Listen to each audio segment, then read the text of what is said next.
नमस्कार, सत श्री अकाल, आदाब। मैं मयूर आहिर आप सभी का स्वागत करता हूं इस चैनल पे जिसका नाम है बॉलीवुड की अनसुनी कहानियां। और ये है हमारा नया सेगमेंट जिसका नाम है कहानी किशोर कुमार की।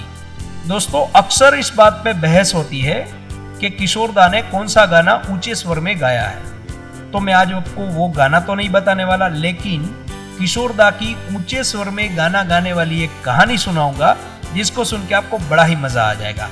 वैसे तो किशोर दा की हर कहानी मजेदार होती है, लेकिन ये कहानी और मजेदार है। तो चलिए कहानी को आगे बढ़ाते हैं।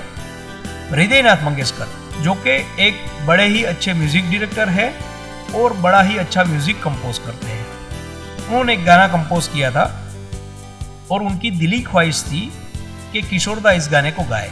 उन्होंने जैसे तैसे करके किशोर दा को तो मना लिया इस गाने को गाने के लिए, लेकिन जब ये बात उन्होंने डायरेक्टर साहब से कही तो डायरेक्टर साहब ने कहा ये गाना ऊंचे स्केल में गाने के लिए किशोर दा को कहिएगा।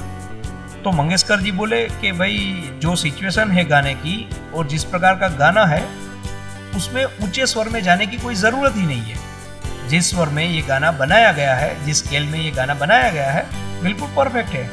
ऊंचे स्केल में गाने की इसको ज़रूरत ही नहीं है। लेकिन यूँ समझ लीजिए कि डायरेक्टर साहब कुछ जिद चढ़ गए। अब हृदयनाथ मंगेशकर उलझन में पड़ गए। अगर ये बात मैं किशोर दा को बताऊंगा तो वो तो गाना गाने से ही मना कर देंगे। लेकिन उन्होंने हिम्मत जुटाते हुए ये बात किशोर दा से कह दी कि डायरेक्टर साहब ऐसा चाहते हैं कि आपको ये गाना ऊंचे स्वर में गाना पड़ेगा। तो किशोर दा हंस के बोले बस इतनी सी बात है, कोई बात नहीं, लेकिन मेरी एक शर्त है, रिकॉर्डिंग के दिन डायरेक्टर साहब को कहिएगा कि वो स्टूडियो में मौजूद रहे।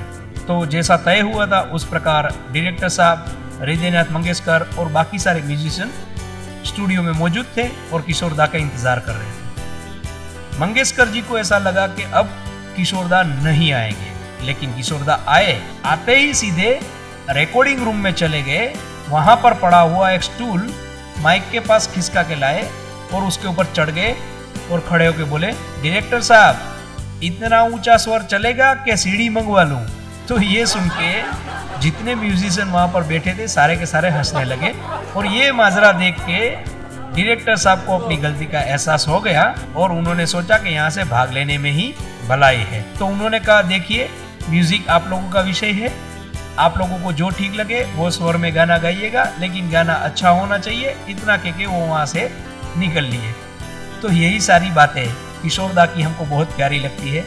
लेकिन एक शख्सियत ऐसी है जिनको किशोर दा दुनिया के सबसे बुरे इंसान लगते हैं। अब कौन है वो शख्सियत, क्यों उनको किशोर दा दुनिया के सबसे बुरे इंसान लगते हैं?